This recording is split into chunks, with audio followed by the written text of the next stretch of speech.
ان سے کہا کہ اللہ کے واسطے تم ظاہر کرو کہ تم کون ہو، تو انہوں نے عرض کیا کہ میں اسرائیل ہوں۔ تب حضرت ادریس نے فرمایا کہ بھائی کیا سب مخلوقات کی جان تم ہی قبض کرتے ہو؟ انہوں نے کہا ہاں۔ حضرت ادریس نے فرمایا کہ شاید تم میری جان قبض کرنے کے لیے آئے ہو؟ انہوں نے کہا نہیں، میں تو تمہارے ساتھ خوش طبعی کرنے آیا ہوں۔ حضرت ادریس نے کہا کہ آج 3 دن سے تو میرے ساتھ ہے، اس عرصے میں بھی تو نے کسی کی جان قبض کی ہے؟ وہ بولے کہ میرے لیے جان قبض کرنا کسی کا ایسے ہی ہے کہ جیسے آپ دسترخوان پر کھانا رکھ کے بیٹھے ہو اور اس میں سے ایک لقمہ لیتے ہو۔ اللہ تعالیٰ کے حکم سے میں ہاتھ بڑھا کر جس کی بھی جان قبض کرنے کا حکم میرا رب مجھے دیتا ہے میں اس کی جان قبض کر لیتا ہوں۔ حضرت ادریس نے کہا کہ میں چاہتا ہوں کہ تیرے ساتھ میں برادری کا رشتہ تب قائم کروں گا کہ ایک بار تو مجھے موت کا ذائقہ چکھا دے، تاکہ میرے اندر خوف اور عبرت اور زیادہ پیدا ہو جائے اور میں اپنے رب کی، اپنے خالق کی اور زیادہ عبادت کروں۔ ملک الموت نے کہا کہ میں کسی کی جان اس وقت تک قبض نہیں کر سکتا جب تک اللہ پاک مجھے حکم نہیں دیتے۔ لہٰذا حضرت ادریس نے اللہ کی بارگاہ میں عرض کی اور اللہ پاک نے حکم دیا کہ حضرت ادریس کی روح قبض کر۔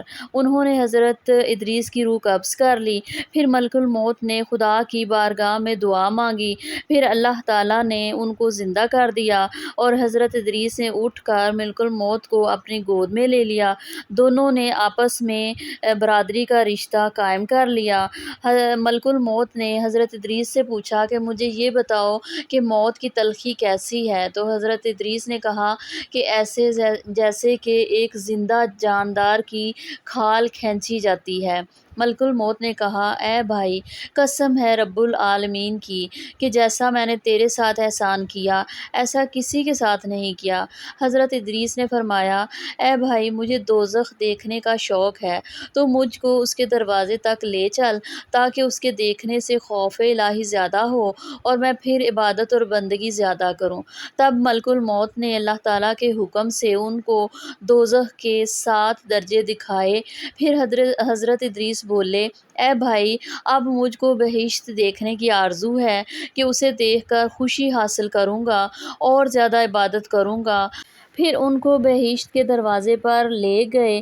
انہوں نے بہشت کے منظر اپنی آنکھوں سے دیکھے، پھر کہنے لگے اے بھائی، میں تلخی جان چکا ہوں روح قبض کرنے کی، اور دوزخ بھی دیکھی ہے، مگر میرا جگر مارے پیاس کے جل گیا ہے۔ اجازت ہو تو بہشت میں جا کر ایک پیالہ پیوں۔ تب اس نے کہا تم وہاں سے واپس آنے کا عہد کرو بوجہ شدید پیاس۔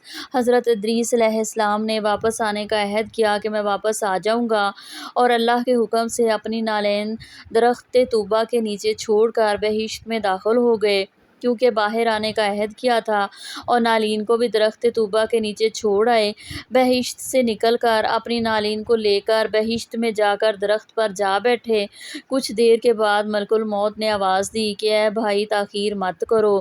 اس کے جواب میں حضرت ادریس نے فرمایا کہ میں موت کا مزہ چکھ چکا ہوں، جہنم کو میں دیکھ چکا ہوں، دوزخ میں بھی پہنچ چکا ہوں، اور اللہ پاک نے فرمایا ہے کہ وہاں ان کو کچھ تکلیف نہ ہوگی اور ان کو وہاں سے کوئی نکالے گا بھی نہیں۔ جو بہشت میں ایک دفعہ آ جائے گا، بھائی میں اب ہرگز باہر نہیں آؤں گا۔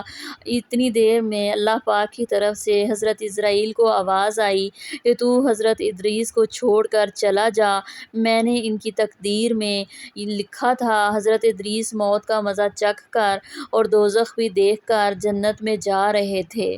پس اللہ پاک نے حضرت اسرائیل پر وحی بھیجی کہ حضرت ادریس علیہ السلام نے جو کچھ کیا میری مرضی سے کیا، اور وہ میری مرضی سے ہی جنت میں داخل ہوئے، لہٰذا تم انہیں چھوڑ دو، وہ جنت ہی میں رہیں گے۔ چنانچہ حضرت ادریس علیہ السلام آسمانوں کے اوپر جنت میں ہیں اور زندہ ہیں۔